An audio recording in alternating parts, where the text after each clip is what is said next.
जब कोई टीम किसी टूर्नामेंट में बिल्कुल फाइनल तक पहुंचे, फाइनल में मैच कस के लड़ा दे लेकिन हार जाए, तो आप क्या कहेंगे? वेल प्लेड, अगली बार फाइनल भी जीतना। लेकिन अगर अगली बार ये टीम टूर्नामेंट में मन से खेलती ही ना दिखे, अंडरडॉग बन जाए, तो क्या कहेंगे? अचरज खाएंगे ना। यही हाल है इस समय गुजरात में कांग्रेस का। गुजरात में विधानसभा चुनाव होने वाले हैं। 2017 के विधानसभा चुनाव में कांग्रेस ने बीजेपी के इस गढ़ में जमकर मैच लड़ाया था। बीजेपी 115 सीट से गिरकर 99 सीट पर आ गई थी। कांग्रेस 61 से उठकर 77 पर पहुंच गई थी। लेकिन इस बार के चुनावों में कांग्रेस गायब सी, बुझी सी दिख रही है। आप भी सोच रहे होंगे कि पिछली बार इतना अच्छा चुनाव लड़ा था, तो इस बार ढीला क्यों छोड़ रखा है? क्या वाकई में ऐसा है तो क्यों है? गुजरात में कांग्रेस का गेम क्या है, समझने की कोशिश करते हैं। गुजरात चुनाव में कांग्रेस अनमनी से दिख रही है, तो इसकी सबसे बड़ी वजह यह है कि गांधी परिवार चुनाव में गुजरात में एक्टिव नहीं है। सोनिया गांधी, प्रियंका गांधी और राहुल गांधी गुजरात से दूर हैं। गांधी परिवार नहीं चाहता कि बीजेपी इस चुनाव को मोदी बनाम गांधी परिवार का रूप दे सके। इस तरह की लड़ाई में नुकसान कांग्रेस का ही होता है। अगर गांधी परिवार गुजरात में एक्टिव भूमिका में दिखता, तो बीजेपी इसे आसानी से गुजराती अस्मिता बनाम परिवारवाद का मोड़ दे सकती थी। ऐसे में गांधी परिवार ने गुजरात के विधानसभा चुनाव में प्रचार से दूर रहकर इस मुद्दे को पनपने से भी रोका और लगे हाथ एक प्रयोग भी कर लिया। अब सवाल कि अगर गांधी परिवार प्रचार में एक्टिव नहीं है, तो क्या पूरी कांग्रेस सुस्त पड़ी है?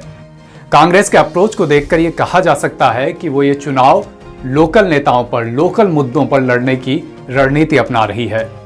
गुजरात कांग्रेस के अध्यक्ष जगदीश ठाकुर, जिग्नेश मेवाड़ी, शक्ति सिंह गोहिल, गुजरात कांग्रेस के पूर्व अध्यक्ष अर्जुन भाई मोढवाडिया चुनाव में सक्रिय हैं।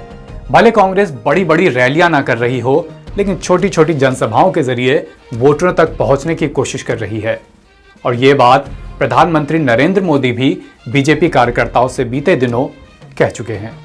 राजस्थान के मुख्यमंत्री अशोक गहलोत भी गुजरात में कांग्रेस के ऑब्जर्वर के तौर पर काफी एक्टिव हैं। पिछले 5 दिनों में वो अहमदाबाद जा चुके, भिलोड़ा, अरवल्ली जा चुके, दोनों जगह सभाओं को संबोधित किया। मोरबी में हादसा होने के बाद वो मोरबी पहुंचे। फिर राजस्थान में कुछ कार्यक्रमों में शामिल होने के लिए वो उदयपुर आए, मानगढ़ धाम पहुंचे, मानगढ़ धाम, जहां पर उन्होंने प्रधानमंत्री के साथ मंच साधा किया और फिर वापस मोरबी पहुंच गए। 1 नवंबर से गुजरात में कांग्रेस की परिवर्तन संकल्प यात्रा भी शुरू हो गई है। अशोक गहलोत के अलावा छत्तीसगढ़ के मुख्यमंत्री भूपेश बघेल, मध्य प्रदेश के पूर्व मुख्यमंत्री दिग्विजय सिंह और कमलनाथ, राजस्थान के बड़े नेता सचिन पायलट सहित तमाम कांग्रेस के वरिष्ठ नेता हैं जो इस यात्रा में शामिल होंगे। जगदीश ठाकुर बताते हैं कि यात्रा गुजरात के 5 जोन में शुरू होगी। यात्रा के दौरान 145 जनसभाएं होंगी, 95 रैलियां होंगी, कुल 5400 किलोमीटर से ज्यादा की दूरी तय की जाएगी और पार्टी का लक्ष्य है कि इस यात्रा के जरिए करीब 4.5 करोड़ लोगों से सीधा संवाद हो। यानी ऐसा तो नहीं है कि पूरी कांग्रेस ही गुजरात में सुस्त पड़ी है।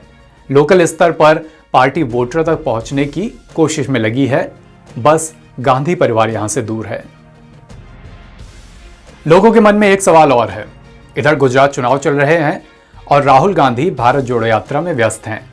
अगर भारत जोड़ो यात्रा निकल ही रही थी, तो क्या इसका रूट ऐसा नहीं रखा जा सकता था कि यात्रा इस समय गुजरात से होकर गुजरे?